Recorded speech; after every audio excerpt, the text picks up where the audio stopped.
नमस्ते दोस्तों, इन दिनों मेटल सेक्टर फुल फॉर्म में। सबसे पहले गोल्ड भागा, उसके बाद सिल्वर आया और उसकी रैली और भी ज्यादा क्रेजी थी। और अब हर जगह एक ही बात हो रही है, copper is the new gold. और कॉपर के प्राइसेस भी काफी ऊपर जा रहे हैं। आज सिचुएशन ये है कि एक तरफ इंडियन इक्विटी मार्केट पिछले 15-16 महीने से कुछ खास परफॉर्म नहीं कर रहा है और दूसरी तरफ मेटल सेक्टर आउट परफॉर्म कर रहा है। और जिन लोगों ने गोल्ड और सिल्वर की रैली मिस कर दी, वो अब कॉपर में अपॉर्चुनिटी ढूंढ रहे हैं। पर असली सवाल यह है, क्या कॉपर सच में न्यू गोल्ड बन सकता है? क्या यहां से भी काफी रिटर्न मिल सकते हैं? ऑनेस्टली बोलूं तो मैं कोई कमोडिटी या मेटल का एक्सपर्ट नहीं हूं, पर जो इंटरेस्ट और एक्साइटमेंट मेटल को लेकर आज मैं स्मॉल रिटेल इन्वेस्टर्स और ट्रेडर्स में देख रहा हूं, मुझे थोड़ा वो डेंजरस लग रहा है। क्योंकि ये पहली बार नहीं है जब मेटल्स में रैली आई है। अगर हम सिल्वर का एग्जांपल लें तो 1970s में क्रेजी रैली आई थी और उसके बाद प्राइसेस बिल्कुल कोलैप्स हो गए। सेम चीज 2013 से 11 के बीच हुई और फिर 2019 तक काफी लंबा करेक्शन फेज चला। इसलिए मैंने थोड़ी रिसर्च की, ये प्रेडिक्ट करने के लिए नहीं कि कल मेटल प्राइसेस क्या होंगे, बल्कि ये समझने के लिए कि आखिर मेटल प्राइसेस बढ़ क्यों रहे और ये रैली कितनी लंबी चल सकती है। और सबसे इंपॉर्टेंट, इन्वेस्टर मेटल को कैसे अप्रोच करें, क्योंकि सिर्फ रैली में एंट्री लेना इंपॉर्टेंट नहीं है। असली गेम होगा रैली से सही टाइम पे निकलना। और ट्रस्ट मी, जब ये मेटल की रैली खत्म होगी, काफी लोग फंस जाएंगे। इसलिए मैंने सोचा क्यों ना मेटल्स पे अपना पर्सपेक्टिव शेयर करूं, ताकि शायद आप एक इन्फॉर्म डिसीजन ले सके। चलिए, अब सबसे पहले कॉन्टेक्स्ट समझना जरूरी है।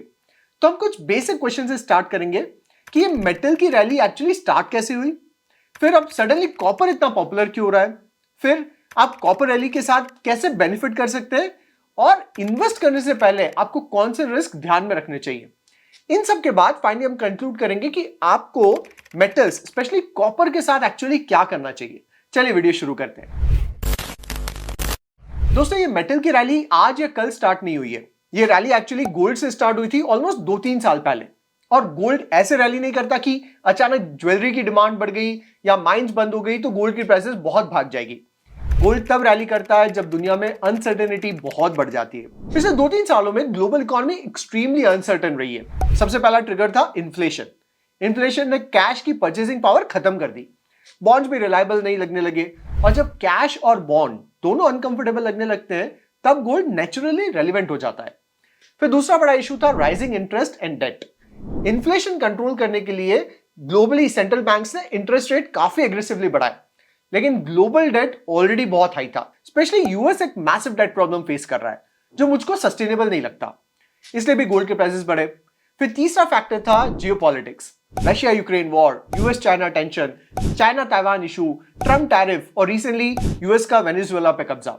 आज दुनिया जियोपॉलिटिकल अनसर्टेनिटी से भरी हुई है और जब अनसर्टेनिटी होती है, सेंट्रल बैंक्स गोल्ड खरीदना शुरू कर देते हैं। चौथा और बहुत इंपॉर्टेंट रीजन था डी डॉलराइजेशन। आज की तारीख में हर इकोनॉमी धीरे धीरे डॉलर से अपनी डिपेंडेंस कम करना चाहती है, इसलिए वो अपने फॉरेन रिजर्व में गोल्ड के शेयर्स को बढ़ा रही है। तो गोल्ड रैली का सबसे बड़ा ट्रिगर था सेंट्रल बैंक्स का एग्रेसिव गोल्ड की बाइंग करना, बिकॉज हमने ये जो 4 फैक्टर समझे। और एक्चुअली देखा जाए तो गोल्ड की सप्लाई तो लिमिटेड है, लेकिन डिमांड तो बढ़ रही है। और इस लो सप्लाई और हाई डिमांड की वजह से गोल्ड प्राइसेस बहुत बढ़ गए। और जब गोल्ड प्राइसेस बढ़े तो सब लोगों ने इन्वेस्ट करना शुरू कर दिया, फंड मैनेजर्स, इंस्टीट्यूशन और रिटेल इन्वेस्टर्स भी। लेकिन ये रैली गोल्ड पे नहीं रुकी। जब गोल्ड काफी महंगा हो गया, तब इन्वेस्टर्स ने नेक्स्ट ऑप्शन ढूंढना शुरू किया और वो था सिल्वर। अच्छा, सिल्वर सिर्फ एक पुअर्स मैन गोल्ड नहीं है। सिल्वर की बहुत स्ट्रॉन्ग इंडस्ट्रियल डिमांड भी होती है। Electronics, solar panel, EVs, semiconductor, सब जगह सिल्वर का यूज होता है।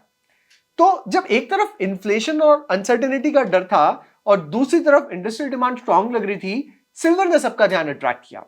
अच्छा, यहां भी सप्लाई का इशू है, इसलिए सिल्वर में भी जबरदस्त रैली आई। फिर लोगों का ध्यान कॉपर पे आया और अब मेटल्स में नेक्स्ट लॉजिकल रैली कॉपर में बन रही है। चलो अब समझते हैं कि कॉपर इतना अटेंशन क्यों अट्रैक्ट कर रहा है। दोस्तों, जब कॉपर के प्राइसेस बढ़ने लगे तो सबसे बड़ा आर्गुमेंट था कि इंडस्ट्रियल ग्रोथ में कॉपर का बहुत यूज रहेगा। चाहे वो इलेक्ट्रिफिकेशन थीम हो, इलेक्ट्रिक व्हीकल्स हो, रिन्यूएबल एनर्जी हो, पावर ट्रांसमिशन हो, डेटा सेंटर हो, सब चीजों में कॉपर का हैवी यूज होता है। सबसे बड़ी बात, ये डिमांड 1-2 साल की नहीं है, ये डिकेडल डिमांड है। इसलिए जब गोल्ड और सिल्वर ऑलरेडी बहुत भाग गए तो लोगों ने कॉपर में पैसा इन्वेस्ट करना शुरू कर दिया। और जैसे ही कॉपर की प्राइसेस थोड़ी बढ़ने लगी, सब जगह लोग कॉपर की बात करने लगे। इससे कॉपर की डिमांड और बढ़ गई और इवेंचुअली कॉपर के प्राइसेस बढ़ गए। अब नेक्स्ट सवाल यह है, इस कॉपर रैली से आप बेनिफिट कैसे लें? तो हमको सबसे पहली बात यह समझनी जरूरी है कि कॉपर रैली का मतलब यह नहीं है कि आप सब कुछ बेच के कॉपर में इन्वेस्ट कर दो। मेटल्स लॉन्ग टर्म कंपाउंडर नहीं होते हैं, ये साइकिल्स में मूव करते हैं, इसलिए आपको बहुत केयरफुल इन्वेस्ट करना है। इसमें सबसे सेफ तरीका है इनडायरेक्ट एक्सपोजर लेना। डायरेक्ट कॉपर प्राइस ट्रेड करने की बजाय ऐसी कंपनीज देखना जो कॉपर प्राइसेस बढ़ने से बेनिफिट करती है। लेकिन यहां भी एक ट्रैप है, आजकल जो भी कंपनीज का नाम कॉपर से थोड़ा सा भी रिलेटेड है सब भाग रही है, और यहां पर लोग गलती कर देते हैं। अगर आप सही में कॉपर साइकिल प्ले करना चाहते हो तो मेरी ओपिनियन में हिंदुस्तान कॉपर एक अच्छी प्रॉक्सी है। हिंदुस्तान कॉपर का प्रॉफिट डायरेक्टली कॉपर प्राइस से लिंक्ड है। जैसे ही कॉपर प्राइसेस ऊपर जाते हैं, माइनिंग सेक्टर की इकोनॉमीज इंप्रूव होती है, रियलाइजेशंस बढ़ते हैं, ऑपरेटिंग लेवरेज का इफेक्ट आता है और प्रॉफिट्स रेवेन्यू से ज्यादा फास्ट ग्रो करता है। आज हिंदुस्तान कॉपर इंडिया का अकेला वर्टिकली इंटीग्रेटेड कॉपर माइनर है। माइनिंग से लेकर रिफाइंड कॉपर तक पूरी चेन कंपनी के कंट्रोल में। कंपनी के पास एक और एडवांटेज है, मैसिव रिजर्व्स। हिंदुस्तान कॉपर के इंडिया में बहुत रिजर्व्स हैं। अच्छा, जब कॉपर की प्राइस कम होती है तो ये रिजर्व्स एक्साइटिंग नहीं लगते, लेकिन जैसे ही प्राइसेस बढ़ते हैं वही रिजर्व सडनली बहुत वैल्यूएबल हो जाते हैं। मार्केट फिर कंपनी को सिर्फ करंट अर्निंग पे नहीं बल्कि उसके कॉपर रिजर्व की वैल्यू पे प्राइस करना शुरू कर देता है। लेकिन दोस्तों, हिंदुस्तान कॉपर एक बहुत हाई बीटा स्टॉक है, मतलब इसका स्टॉक प्राइस कॉपर की प्राइस से ज्यादा मूव होता है, ऊपर भी और नीचे भी। जब कॉपर रैली करता है हिंदुस्तान कॉपर का शेयर और तेज भागता है, और जब कॉपर थोड़ा सा भी करेक्ट होता है इसका स्टॉक और ज्यादा गिरता है। इसका शेयर प्राइस देखें तो लास्ट एक साल में हिंदुस्तान कॉपर ने ऑलरेडी डबल से ज्यादा रिटर्न दिया है।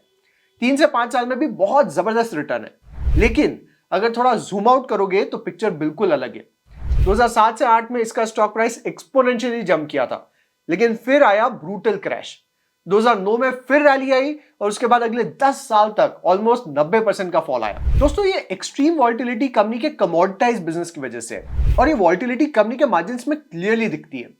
इससे कंपनी की अर्निंग्स भी वॉल्टाइल रहती है। इसी वजह से कंपनी में बड़े एफआईआईज, डीआईज या एचएनआईज का इन्वेस्टमेंट नहीं है।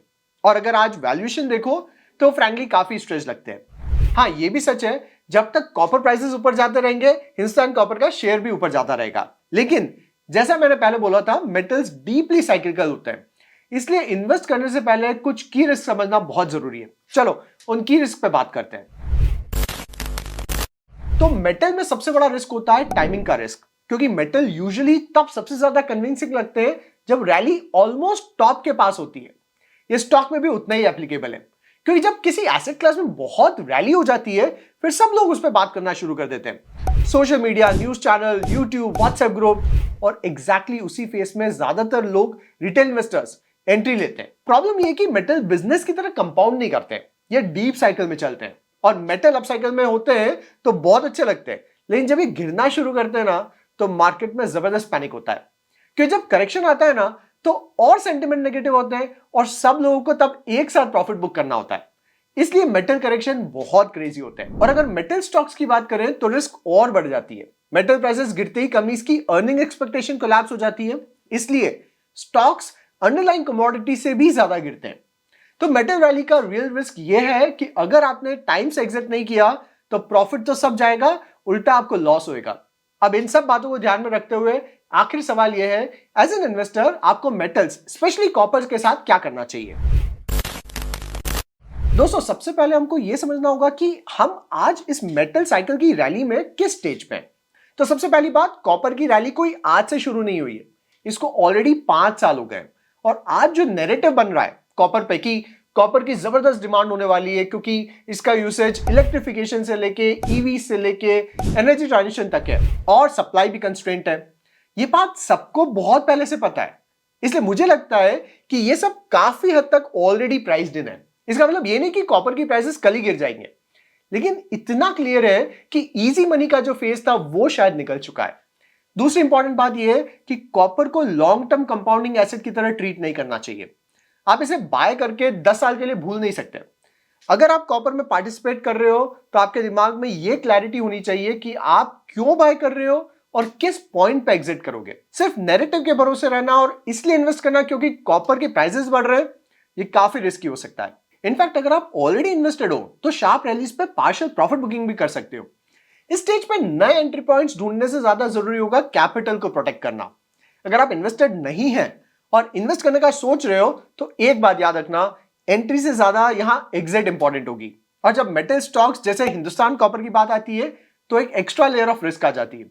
यहां आप सिर्फ कमोडिटी प्राइस रिस्क नहीं देख रहे हो बल्कि कंपनी स्पेसिफिक रिस्क भी ऐड कर रहे हो। और जनरली मेटल कंपनीज के स्टॉक्स अंडरलाइंग मेटल से ज्यादा वॉलेटाइल होते हैं। मतलब अगर कॉपर की प्राइस गिरेगी तो हिंदुस्तान कॉपर का शेयर और ज्यादा गिर सकता है। तो ओवरऑल टेक अवे सिंपल है, कॉपर का लॉन्ग टर्म नैरेटिव तो बहुत स्ट्रांग है, लेकिन करंट लेवल्स पे सिर्फ नैरेटिव के फ्लो में इन्वेस्ट करना सही अप्रोच नहीं है। आपको रिस्क और अपॉर्चुनिटी दोनों को साथ में समझना जरूरी है। और सबसे इंपॉर्टेंट है आपकी खुद की रिस्क एपेटाइट को समझना। पर्सनली बोलूं तो मुझे मेटल प्राइस का ज्यादा नॉलेज नहीं है और मुझे नहीं लगता कि कोई भी कॉन्फिडेंस से मेटल की प्राइस प्रिडिक्ट कर सकता है। और मेटल में जो वॉलेटिलिटी है मैं उससे कंफर्टेबल नहीं हूं, इसलिए मैं इस स्पेस से दूर रहना प्रेफर करता हूं। लेकिन अगर आपको फोमो हो रहा है या आप थोड़ा एक्साइटमेंट चाहते हो तो लिमिटेड एलोकेशन के साथ पार्टिसिपेट कर सकते हो, बस एक कंडीशन के साथ कि आपको एग्जैक्ट टाइम करना पड़ेगा, क्योंकि जब ये मेटल की पार्टी खत्म होगी तो बहुत लोग फंस जाएंगे। पार्टी कब खत्म होगी ये तो टाइम ही बताएगा। चलिए इस वीडियो को यही एंड करते हैं। इस वीडियो का पर्पस सिर्फ इतना था कि मैं आपको यह समझा सकूं कि सिर्फ रिटर्न के चक्कर में आंख बंद करके आपका हार्ड एंड मनी बिना सोचे समझे ना लगाएं, रिटर्न के साथ रिस्क को भी समझें। वैसे आपको क्या लगता है 2026 में कॉपर यहां से और आउट परफॉर्म कर सकता है क्या? कमेंट्स में मुझे जरूर बताएं। और आपको ये वीडियो यूजफुल लगे तो अपने फ्रेंड सर्कल में जरूर शेयर करें। आपसे अगले वीडियो में मुलाकात होगी, तब तक के लिए अपना ख्याल रखिए।